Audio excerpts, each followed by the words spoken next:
Everyone, would you please rise as we call on Pastor Dave Foss, Bethel Lutheran Church, for our invocation. Good evening. Let's pray. Lord, thank you for this day. Thank you for this evening. We get to be together. We're thankful that as we gather to do the business of this city, that you hear us as we pray. So thank you. Thank you for the city of Fergus Falls, for the chance to live here, to work here, for good neighbors. Lord, we're thankful for the people in this room who serve in lots of different ways. Those who firefighters here tonight, those who serve as city officials, employees of the city who do their work day by day. Thank you for each of them. We thank you that in the course of the deliberations tonight that you would give wisdom. I pray for clarity of thought on issues tonight, but all year, Lord. Would you give them what they need? May they be wise in their counsel, help them think rightly and fairly on the things before them. And through them, Lord, we ask for the good of Fergus Falls, that would be accomplished. So again, thank you for those who serve us. Thank you for those who lead us. May we submit to those who lead us, and may we properly exercise our voice as people of this community. So help us in that. So bless them, bless their families. We pray this all in Jesus' name and for his glory. Amen. Amen. I pledge allegiance to the flag of the United States of America and to the republic for which it stands, one nation under God, indivisible, with liberty and justice for all.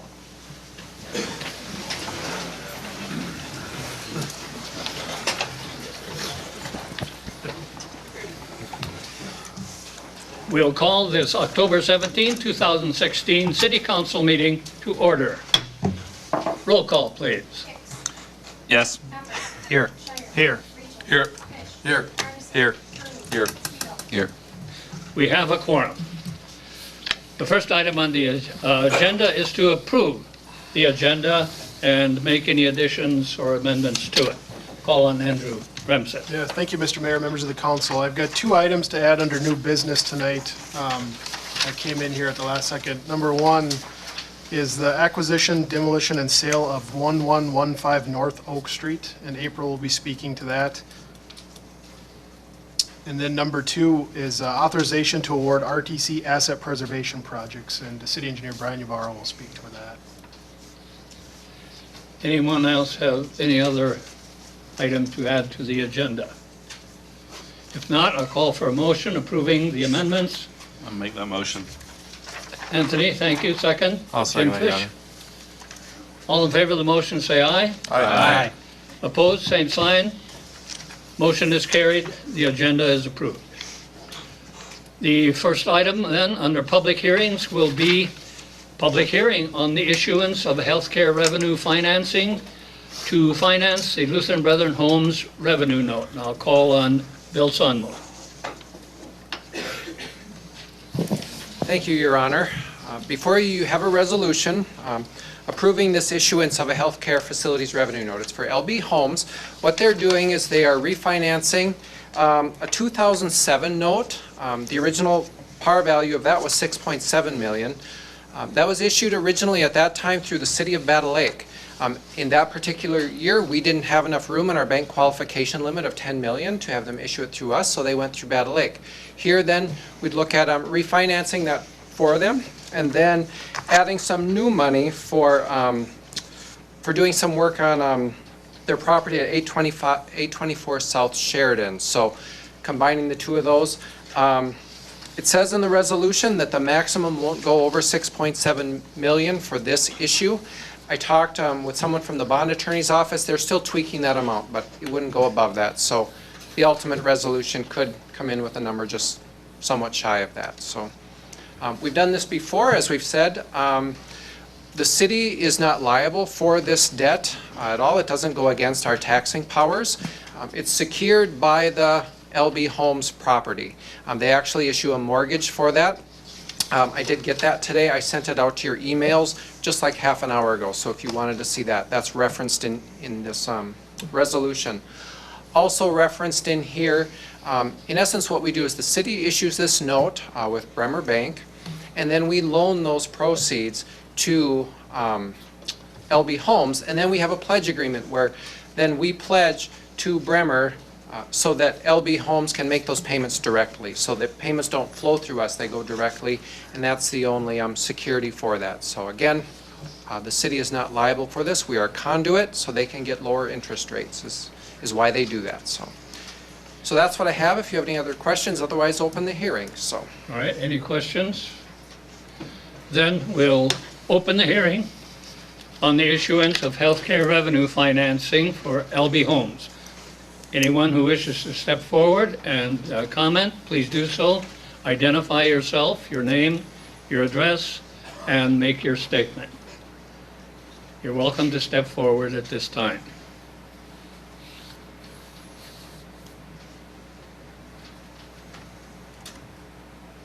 Anyone wishing to make a statement? Hearing none, we'll close the hearing, and we'll call for a resolution authorizing the issuance of a healthcare revenue note for LB Homes. Would someone bring? I will offer that, Your Honor. Jim, thank you. Is there a second? Your Honor. Wayne? Any questions, comments? Roll call, please. Yes. Yes. Yes. Yes. Yes. Yes. Yes. Yes. The resolution is approved. There are no bids this evening to award. Under petitions and communications, this evening we have the privilege of a Fergus Falls Fire Department badge ceremony, and I'll call on Fire Chief Sparky Hubba. Thank you, Your Honor. So, Your Honor, City Council members, family members that are here tonight, and also citizens that could be watching at home, I'm very proud to bring you two firefighters that have passed their probation period with the Fergus Falls Fire Department. These individuals have put in countless hours of training this past year and have earned the right to proudly wear the badge of the Fergus Falls Fire Department. While I call off their name, they will come up along with the person they have chosen to pin on their badge. And handing out the badges tonight will be Assistant Chief Tony Neville and Dean Anderson. We'll go over there by the window. Receiving their badge tonight will be Cody Lehman, will be receiving badge 34. Cody, you can come up. And Nick Winkler, badge 33.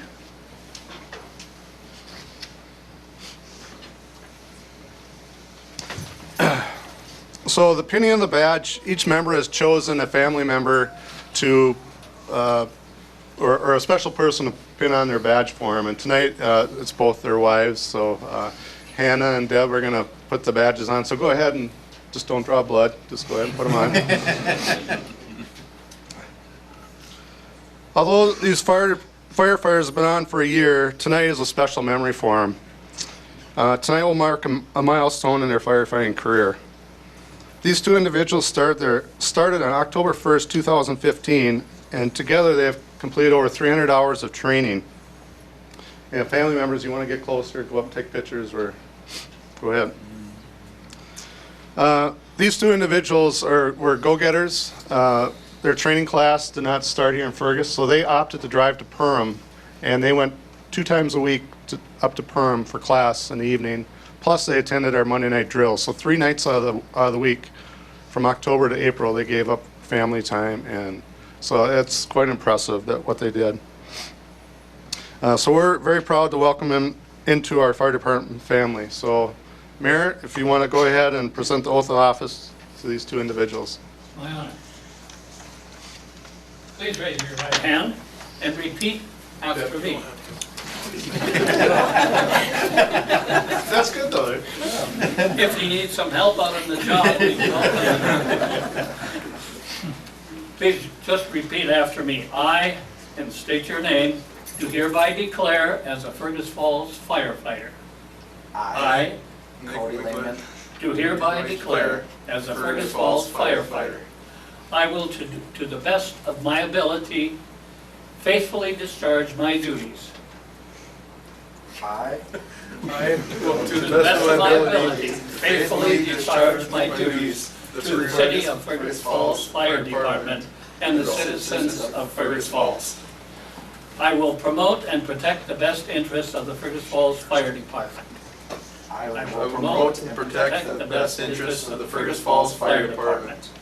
I will further understand and accept that this badge is a symbol of public faith.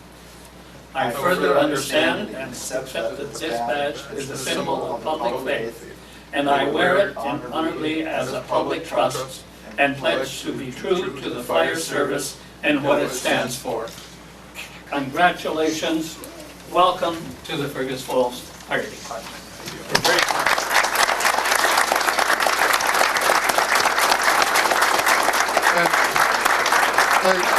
Council can come down and shake their hand, but we also have a flower for both their wives for their commitment too, that they had time away, that their husbands were away from their family and being gone. So we welcome both on. Thank you.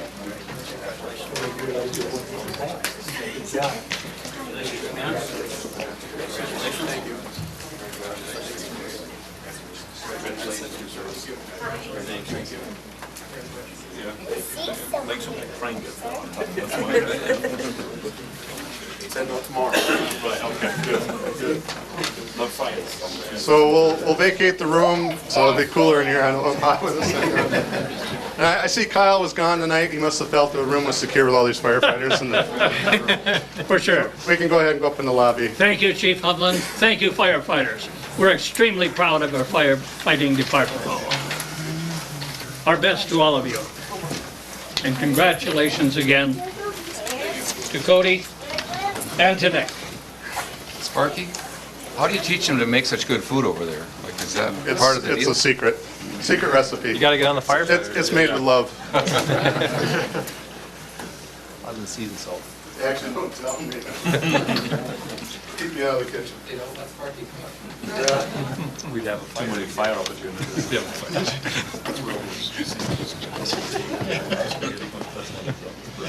We have another present agenda item, an update on the library renewal project fundraising, and we'll call on librarian Aaron Smith for that. And Kim Embritson. Thank you. Yes, I'll turn the update over to Kim. Very good, thank you. Thank you, Your Honor. Welcome, Kim. City Council members, I'm Kim Embritson. I live out on Tower Road.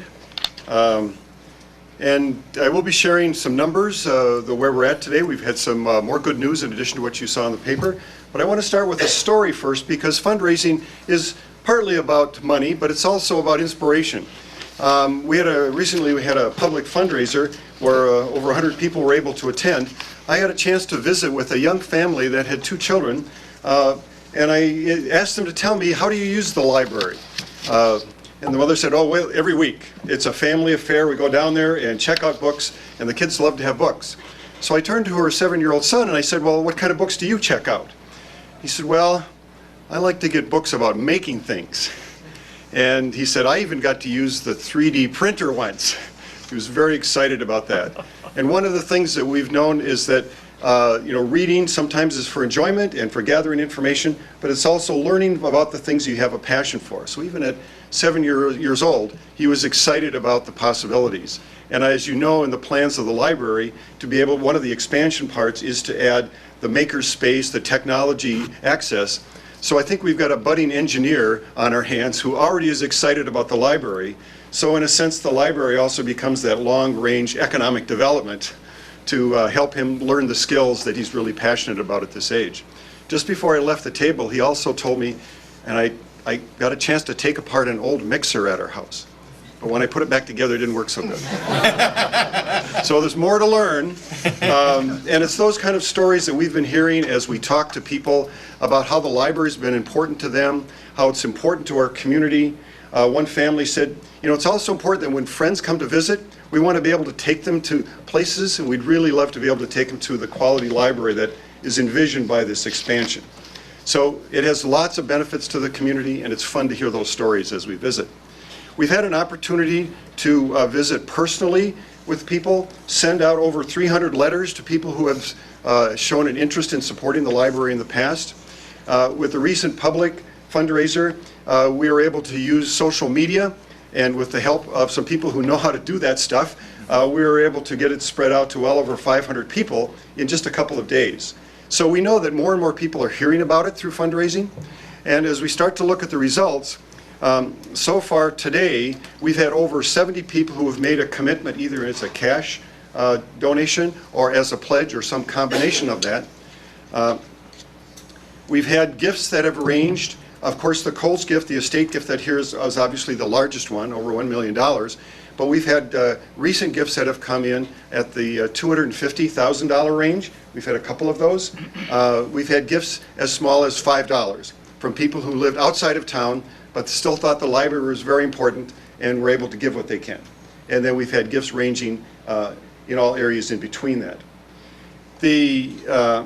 We've also had 4 donors who were so interested in the library that they wanted to be able to have naming opportunities to memorialize ancestors. People who lived in Fergus Falls, helped Fergus Falls become the great place to live, work, and play that it is now. And they wanted to make sure that that memory was kept up in the library, which had been important to them. So Aaron and the library board is in negotiation with those people, working out the details of how that would work. As of today, we've received both pledges, cash, and then certainly the money that's held at the city from other estate gifts as well as the Coles gift. The total as of today is $2,205,863. So we're very excited about that. And if there's any library supporters out there that want to applaud now would be an appropriate time.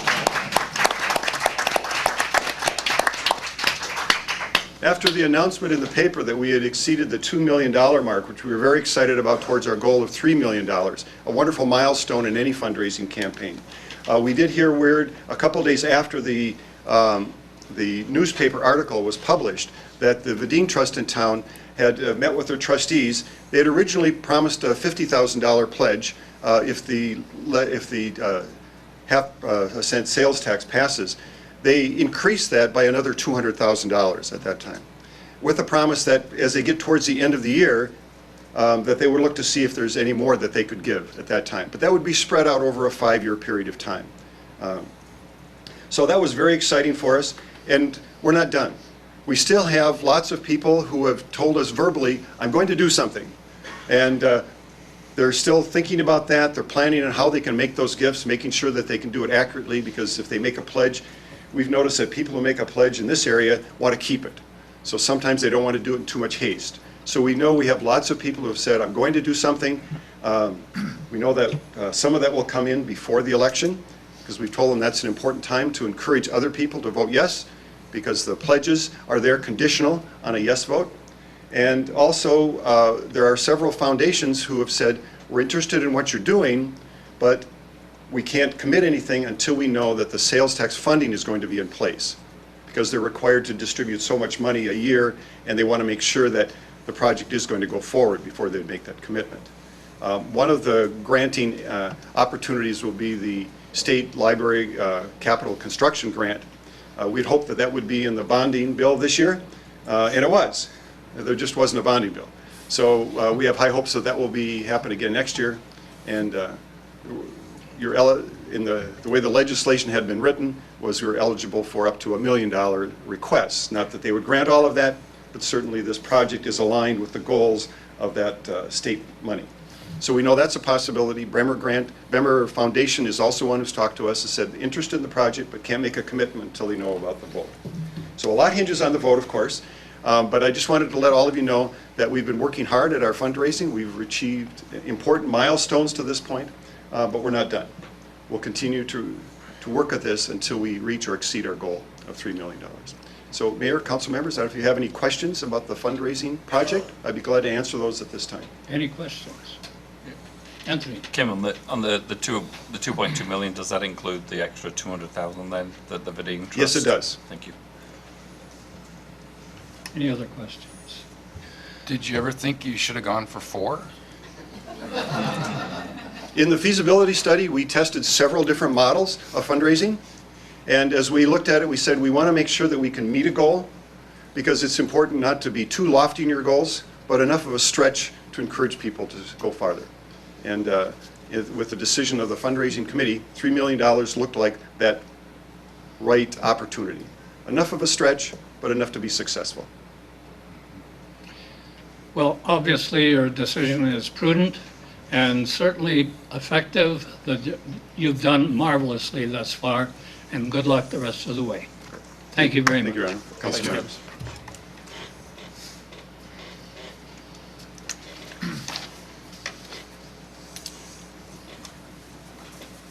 The next item on the agenda is a official proclamation for Best Robotics Day, and I will read that.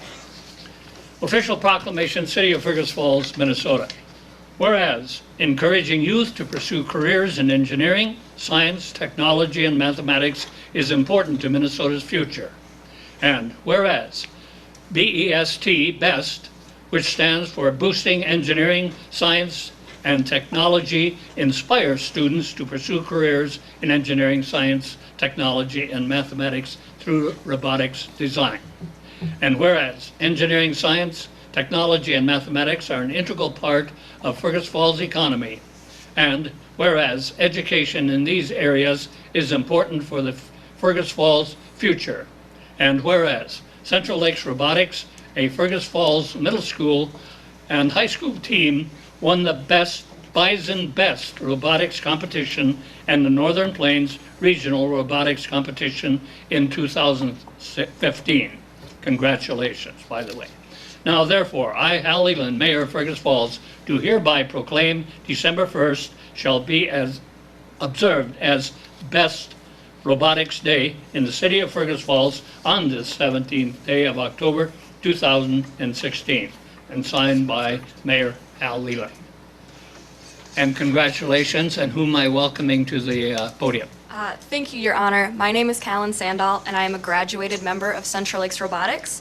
On behalf of the team, I want to thank the mayor and the city council member for once again honoring our request to have December 1st declared Best Robotics Day. I would like to present a team t-shirt to you, Mayor Leland, in memory of David Grotberg, who was a founding member of our team. Thank you very much. Appreciate it very much. We certainly congratulate you for your accomplishments. Keep up the work. I will wear it with great pride, and look forward to the 2016 competition and the same result being with your winning it. Thank you very much. And we express our sincere sorrow and sympathy to the Rotberg family at the loss of their son. Truly a heartbreaking thing. But thank you for your support and your interest in robotics.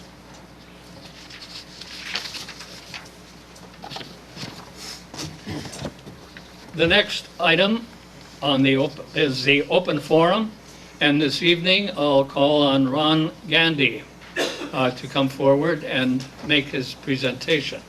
Doesn't look like he's here this evening. All right.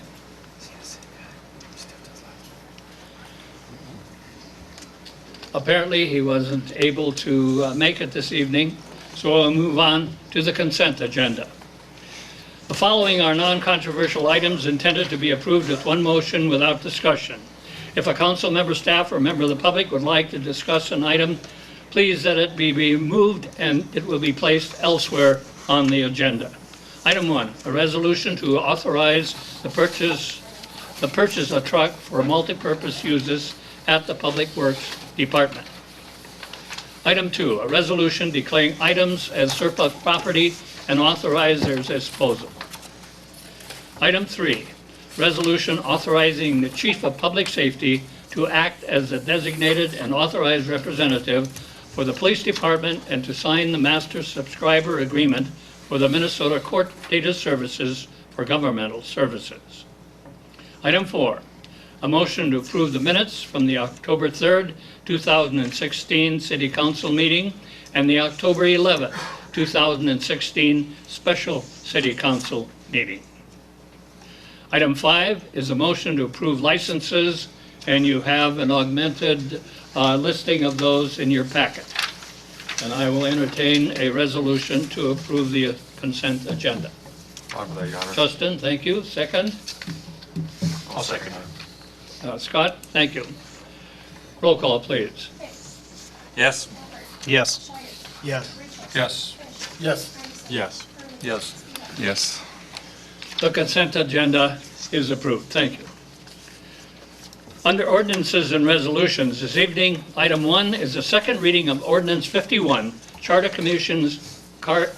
Communications Cable Television Franchise Agreement. And if, I'll ask our city attorney, Rolf Nickelmo, if there are any further comments we need to make. We will only need a roll call to approve that. I have nothing to add. Nothing to add. Any council members have a question? Then please a roll call. Yes. Yes. Yes. Yes. Yes. Yes. Yes. Yes. The ordinance is approved. Item 2, a resolution to publish summary of Ordinance 51, Charter Communications Cable Television Franchise Agreement. You need someone to offer that. I'll make that. Anthony, thank you. Second? I'll second it, Your Honor. Darren? Roll call, please. Yes. Yes. Yes. Yes. Yes. Yes. Yes. Yes. The resolution is approved. Item 3, a resolution approving community arena user agreements for 2017. I'll call on Bill Sonmore. Thank you, Your Honor. In your packet, you have a resolution that has been drafted, and this is the same resolution of last year, just updated with our updated numbers for Exhibit A, it's called. That's where it has the user fee to the arena agreements. We base that on our proposed budget, and right now, the arena budget for 2017 is proposed at $379,541, and then that's allocated out on a percentage basis, so 33% for ISD 544, 38% to the Hockey Association, and 11.5% for the skating club. The remaining 17.5% then is City of Fergus Falls. So that's before you, and it shows that Exhibit A attached, so looking for your approval. This is based on our current agreements that are in effect. Any questions? I'll offer that, Your Honor. Thank you. Wayne, second? I'll second, John. Ben? Then just one quick question. Please. They had talked about possibly extending the season on, was it on the front end of September or was it on the back end? We've talked about it possibly in September, so if that comes to fruition, Guy, have the chillers been started yet? No, Okay. there's design work going on right now. So at the earliest, it would be next September, so if that comes into play, we'll have to come back to you with something on that. Currently in our agreements, if they want ice time outside of the 6-month season, we are reimbursed 100% for that. We had that once or twice with summer ice, so. But when that comes about, we'll have to come back to you with that, so. Thank you. Bill, I think they would be looking more at June or July ice for camps, for summer camps. Yep, that's possible. I know we've talked about both, but certainly the camps, yep, June or July. Camps would be the main thing that they'd be looking at with the children. Yep, and we currently have an agreement for that. So if we have summer ice, we bill them 100% of the cost for that, and we're reimbursed for that, so. Any other questions? Roll call, please. Yes. Yes. Yes. Yes. Yes. Yes. Yes. Yes. The resolution is approved. Thank you, Bill. Thank you. Item J is presentation of claims this evening, $1,662,144.58. Any questions or comments, refer them to Bill. Otherwise, I'll entertain a resolution to approve. I'll offer that, Your Honor. Darren, thank you. I'll second. Rod? Roll call, please. Yes. Yes. Yes. Yes. Yes. Yes. Yes. Yes. The resolution is approved. Under item K, Board, Committee, and Departmental Reports, item 1, a resolution authorizing city to work with the beautiful Fergus Falls Committee to submit a grant application for George Wright Park conceptual plans. And Patrick is with us this evening, and would you give us a very brief overview? Sure. Good evening, Your Honor, members of the council. I'm Patrick Holster. I'm a resident of Fergus Falls, and I'm here tonight on behalf of Beautiful Fergus Falls, which is a citizens group that meets monthly, usually at the top floor of City Hall here. We're interested in beautifying Fergus Falls, as our name would imply, and we are focused on specific areas. One of those areas happens to be Wright Park. We became aware recently of an opportunity through CURA, the Center of Urban and Regional Affairs at the University of Minnesota, for sort of a competitive grant program where communities anywhere in the state of Minnesota can apply for assistance working on a community project or a community issue they would receive that assistance over the course of a semester from a student at the University of Minnesota. And the chair of Beautiful Fergus Falls is Karen Terry. Other members of our group include Kathy Peterson, Jay Crone, Gene Bowman, and of course, Your Honor, we appreciate your involvement as well. Karen, our chair, asked me to prepare an application for this assistance from a University of Minnesota student, which is due to Cura by the end of October this month. And so I did prepare a draft of that. I presented that draft to your park board and also to the Public Works and Safety Committee. I got a positive recommendation from both bodies. In the case of the Public Works and Safety Committee, they did request that I provide you this evening with a cost estimate of what the city's financial participation would amount to in this matter. This program is almost free, and when I say almost, I mean we would receive the services of the student for free, and the University of Minnesota would also cover the mileage for this student when the student visits Fergus Falls during spring semester 2017. However, the city, and by the way, the city would be the official applicant for this. I put my name in as a placeholder, but if the council sees fit to apply for this, we would switch that to the city of Fergus Falls. The city would be expected to provide meals and lodging for the student when the student visits Fergus Falls, and also incidentals such as the use of a printer, the use of a copy machine, a desk, telephone, for the student to do some work while they're up here visiting. In this particular case, because we're talking about a concept plan for Wright Park, I anticipate that it would also involve the printing of some GIS maps by your GIS specialist. And so I'm coming here tonight with basically two cost estimates. One, the lower one is if we are able to secure free lodging for the student while they visit here, and we're still working on that. We are anticipating that the student would visit us 3 times, 2 nights per visit, one at the beginning of the semester, 1 visit in the middle of the semester, and 1 visit at the end of the semester. If we are able to secure lodging for free, either from a resident of Fergus Falls or from one of our institutions here in Fergus Falls, then my estimate would be $100 per visit simply for meals and maybe a few other expenses involved with that. And then, so that would be $300 for 3 visits, 2 nights each, plus I added $200 to cover incidentals related to the student's work. So, for example, some of the printing by your GIS specialist or use of the copier, use of the printer, other things like that. So if we are able to secure free lodging for the student, my estimate for the city's participation in this would be $500. If we are not able to secure free lodging for the student, then I added another $500. If, for example, the the city ended up putting up the student at Best Western or where have you. So what I'm suggesting, or what I'm requesting this evening, is if the City Council thinks this is valuable, and if you are interested in pursuing this, I'm asking for an approval tonight for your city staff to work with Beautiful Fergus Falls to submit this application by the due date of October 30th.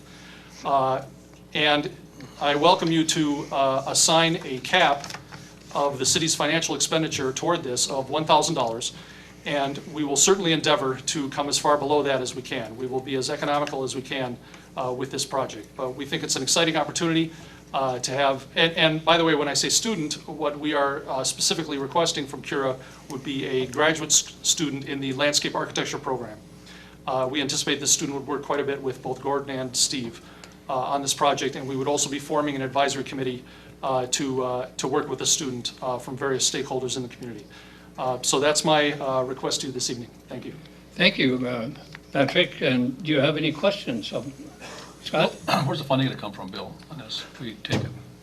I mean, naturally, since this is new, we don't have this in the 2017 budget, so if we go forward with this, we'd probably have to take it out of the Parks and Rec, their capital outlay that we budget for doing park improvements, and reallocate, $1,000 from that, so.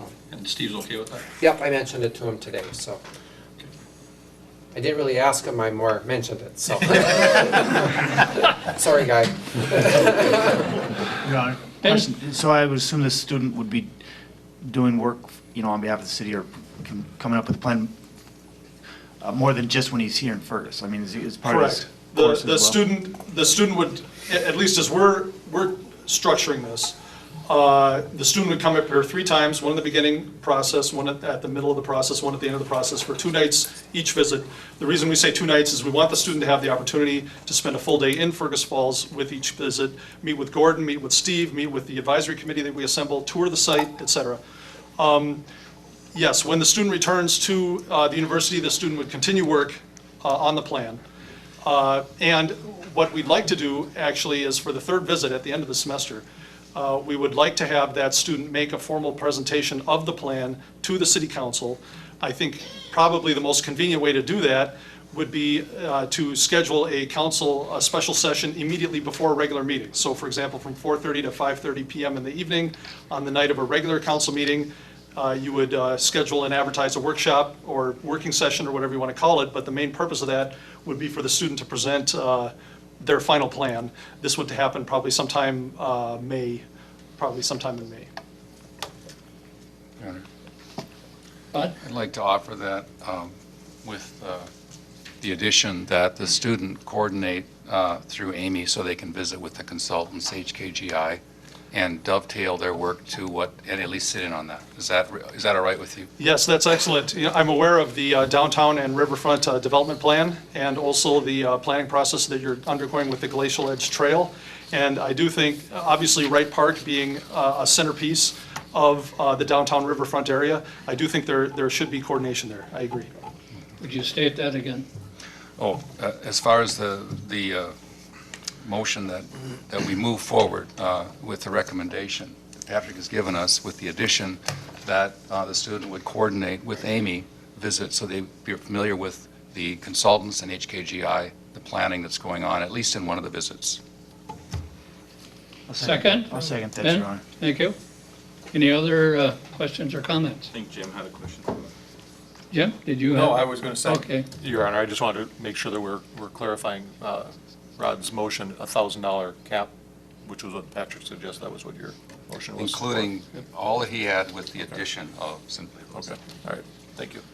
Okay, we have a resolution and a second to approve the project and move forward with those stipulations.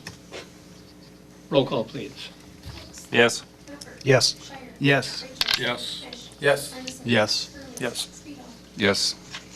The resolution is approved, and thank you and beautiful Fergus Falls committee members for taking the time and effort and making these recommendations and doing the research that will get us a beautiful George Park. Thank you, Your Honor. Gordon, Steve, and I will get right to work on it. I just want to remind everyone, this is a competitive program, so there's no guarantee we're going to get this thing, but we're Okay. going to try. So thank you very Your much. Honor, Thank you. Yes. As long as we have you there, the steps are so great down to the river. I'm just wondering about that. Who's really in charge of that? I have no idea who did those steps down to the river, but I love them too. So if, That was the park department along with the DNR and the conservation. And did beautiful Fergus Falls weigh in on that, or is that? no, that happened without our knowledge, but we all love it, so it's terrific. And also, thank you, by the way, this is probably 18 months late, but thank you for clearing out the buckthorn and the other invasive species on that slope there. Now I can see the river, I can see the beautiful trestle bridge there. I think that has greatly enhanced the scenic beauty of the site already, so we're already making good progress on Wright Park. Well, I would encourage all the council members and anyone else who hasn't gone down those steps behind the statue to go down to the river there, because it's an awesome view, and it opens up a whole new awareness of what we have in Fergus Falls. Yes. Yeah. It Thank you. helps make it a special area. No question. Thank you very much. Thank you. Item 2 is an update on downtown riverfront master plan, and Gordon Hajdukovic. I'm going to start and Amy may finish. On October 4th and 5th, we had a visit from the consultant.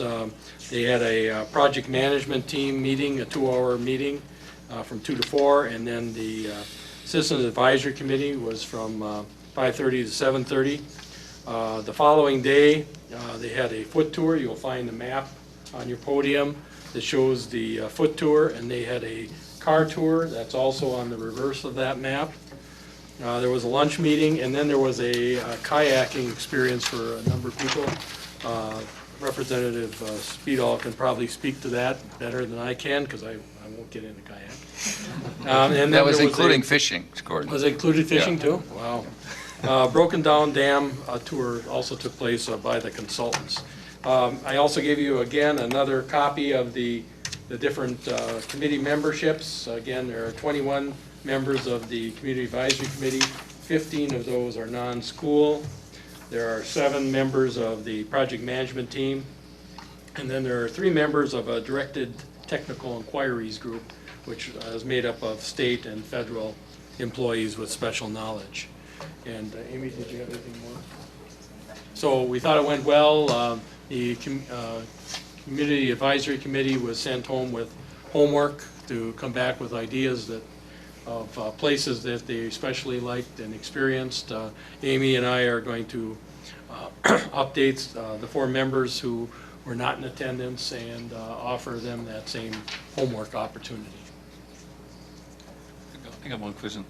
If a member kind of doesn't show up for a couple of meetings, are you going to change them out for somebody that will show up or not? We typically don't. Right. Because obviously, you know, we want engagement, so if somebody isn't going to show up. Yeah.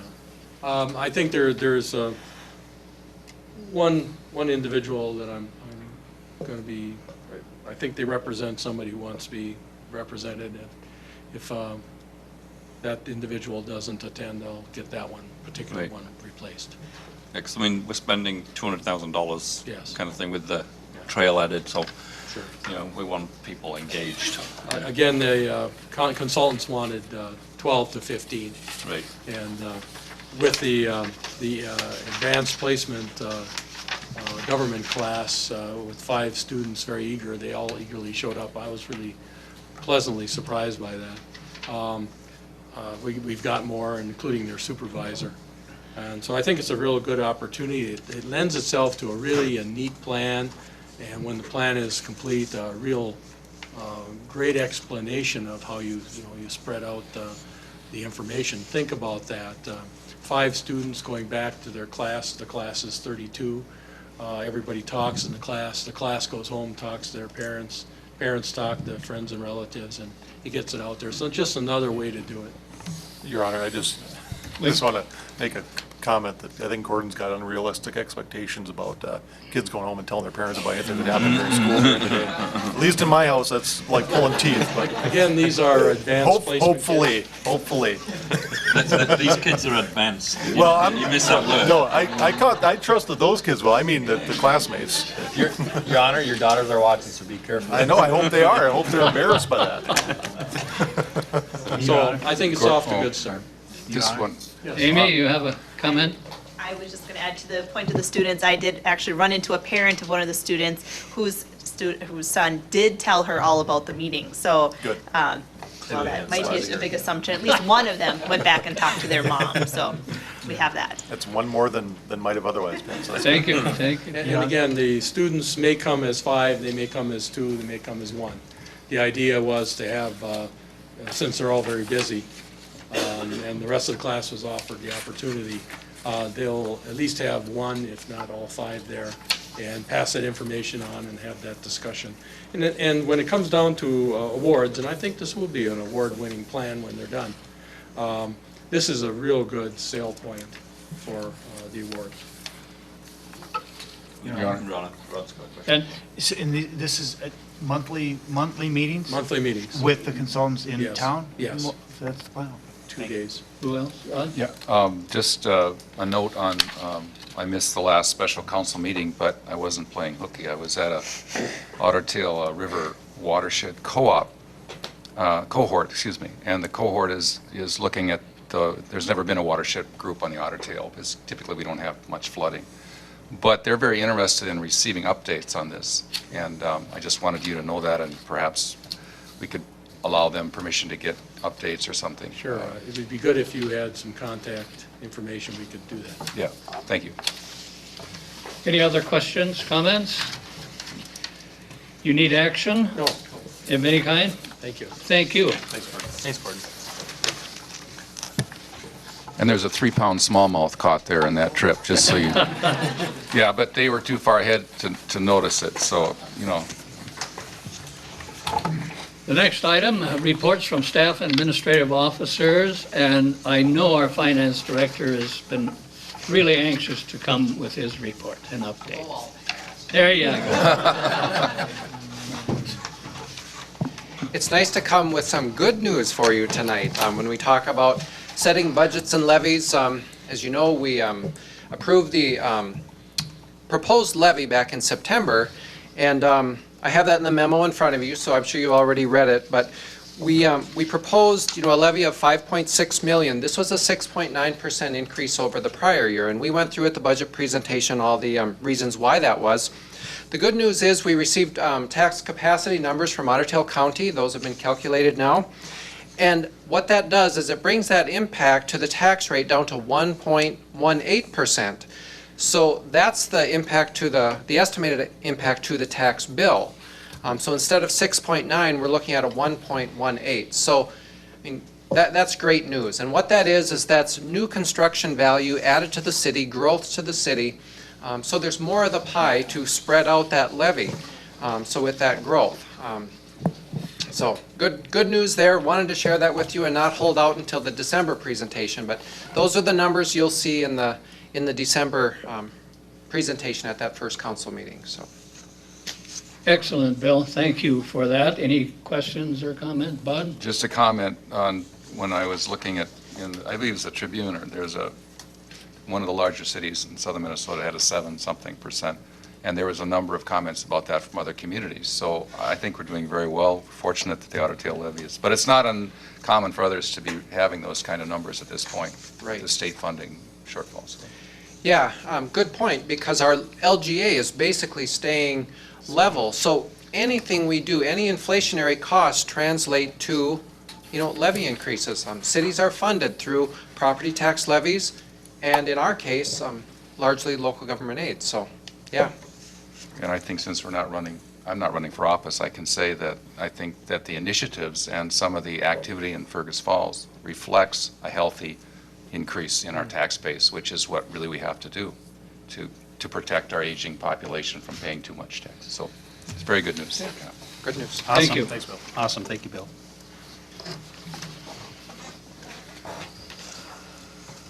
Under new business, Andrew will bring forth, let's see, April is coming with an item. Good evening, Mayor and Councilman. I'd like to present and request that you grant permission for acquisition, demolition, and the sale of the property located at 1115 North Oak Street. This is a property that we have done abatement on, and we have done continuous mowing throughout the summer. So this would also be a property that would benefit, improve the neighborhood as it is a blight. And like we've talked about, is when you have a blight, it is a cancer to a neighborhood. So I think this also would be a rebuildable lot after demolition occurred. So I would like to seek your permission. And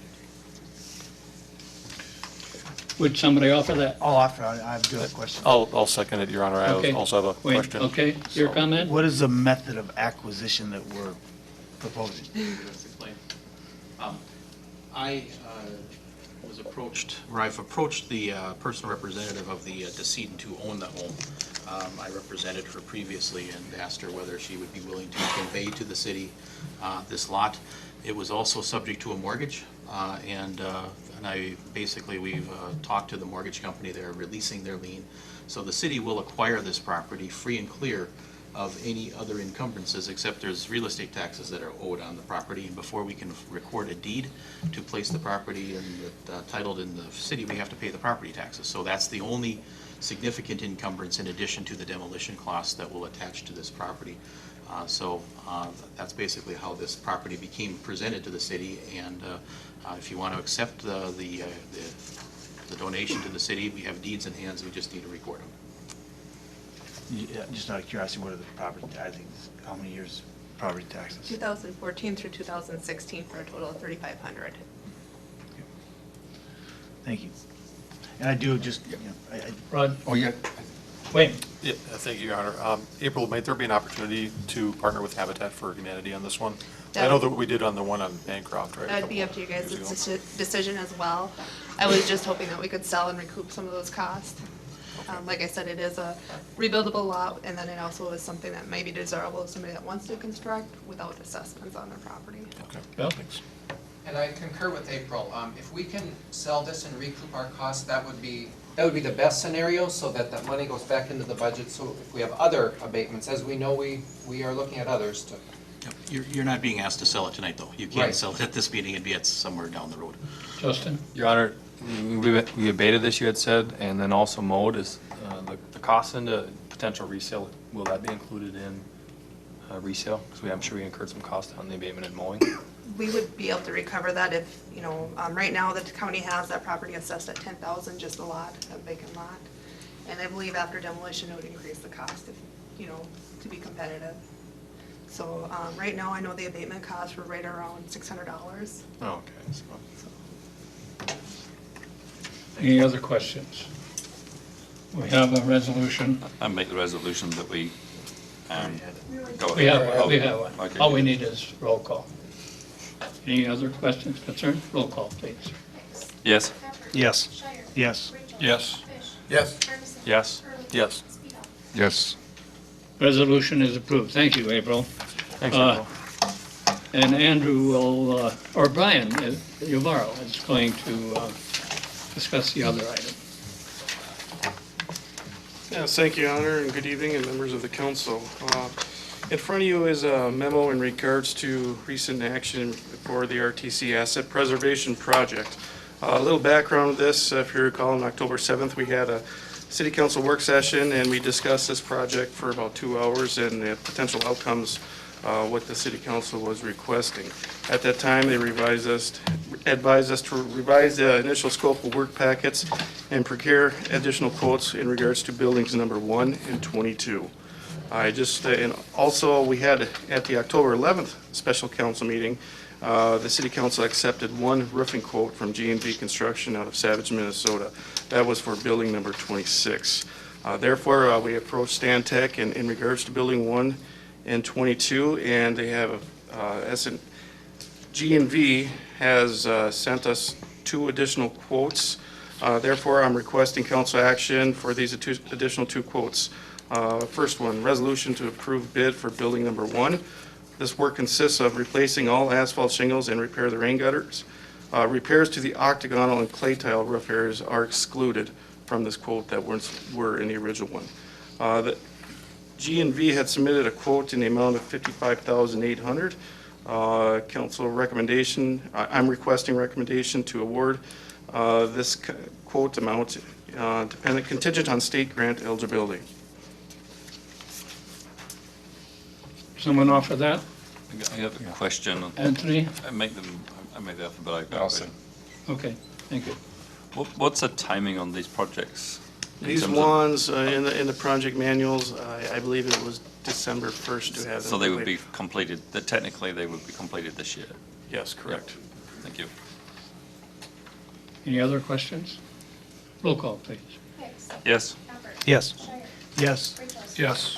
Yes. Yes. Yes. Yes. That resolution is approved, yes. Thank you. The next resolution request is to approve the bid for Building 22. This work consists of replacing all asphalt shingles and repair the rain gutters. We received a quote from G&V Construction in the amount of $78,800. Recommendation is to award this quote contingent on state grant eligibility. I'll offer that one, Your Honor. Thank you, I'll Wayne. second, Your Honor. Jim, second. Any questions, comments? Roll call, please. Yes. Yes. Yes. Yes. Yes. Yes. Yes. Yes. Resolution is approved. Thank you. Thank you, Your Honor. And if you look in your packet too, I've also included an updated illustration map of the campus, which shows us spatially buildings number 1, 22, and 26, the central core. There we go, as requested, so. Dustin? Yeah, I actually got a question for my clarification. When we met with Mr. Carlson at that special meeting, were we going to get an update on that word encumbered and how that affects the eligibility by this meeting, or? Andrew, you want to comment? I would. I spoke with Joe Carlson about half an hour before the meeting, and we didn't get a final answer. That'll be before our next committee meeting, but I will share with you what he indicated to me. I'll just read this quickly. I just got off separate calls with the Historical Society and Department of Administration. We are seeking a determination from Minnesota Management and Budget that any bonds remaining after December 31st, 2016 would be subject to cancellation pursuant to statute and not simply canceled and needing to be reauthorized. We're working to get an answer as promptly as possible as to whether or not those bonds could be subject to cancellation. So basically what that means is if they were subject to cancellation, December 31st could come and go and the money doesn't automatically go away. The state legislature would have to take an additional action to cancel those bonds. If they're not subject to cancellation, they do go, the money goes away at the end of the year. So he's still trying to work with Minnesota Management and Budget to get that final determination. And Wayne Waslowski from the Department of Administration is also trying to help get that designation and ensure that the bonds fall under the subject to cancellation policy. I asked him if there's a bonding bill that gets passed in the next session, prior to any action being taken, that bonding bill would then, the extension would be satisfied through that bonding bill. If the bonds were not canceled, they would automatically be extended for the 2-year period. But again, he's going to have that final answer with written determination from the Minnesota Management and Budget Office before our next committee meeting. And he did also mention that he has an event this evening with the governor himself, and he's going to mention that he needs his help on anything as well. So he is working on getting us a solid answer. Good. Did he mention anything about that, what was that word, encumbered? Meaning it didn't have to be spent by the end, it just had to be in a plan to see? Did he follow up on that at all? There was no indication of the word encumbering, which tells me that that was probably a dead end. And which is consistent with what we've been hearing from the Department of Administration for the last several months. Okay, thank you. Anything else? Yeah, just Bud? for the next meeting, this is just can we get an update on Lake Alice, where we're at on water levels and also the funding that's been applied for? I think there was a grant applied for also. Could we do that? Brian, would you ask the engineering firm to go with that? Thank you. Thank you. Some miscellaneous announcements. November 2nd at noon will be the Finance Committee meeting. November 7th at 5:30 p.m. will be a City Council meeting again. And November 8th from 7 a.m. to 8 p.m. is Election Day. And we ask and encourage everyone to go and vote. And we hope they can't keep up to the traffic. We have election judges in place, and Lynn has done an excellent job of getting all things organized, and we'll be ready. So spread the word. By the way, at 7 o'clock is a candidate forum for the school board election, and I think at the YMCA, and certainly after the long negotiation process that we just went through, it might be appropriate to have some representation there and take some notes and see what the best course of action would be as we go forward. But that's available, and we encourage you to participate. Having no other business to conduct, meeting adjourned. Thank you.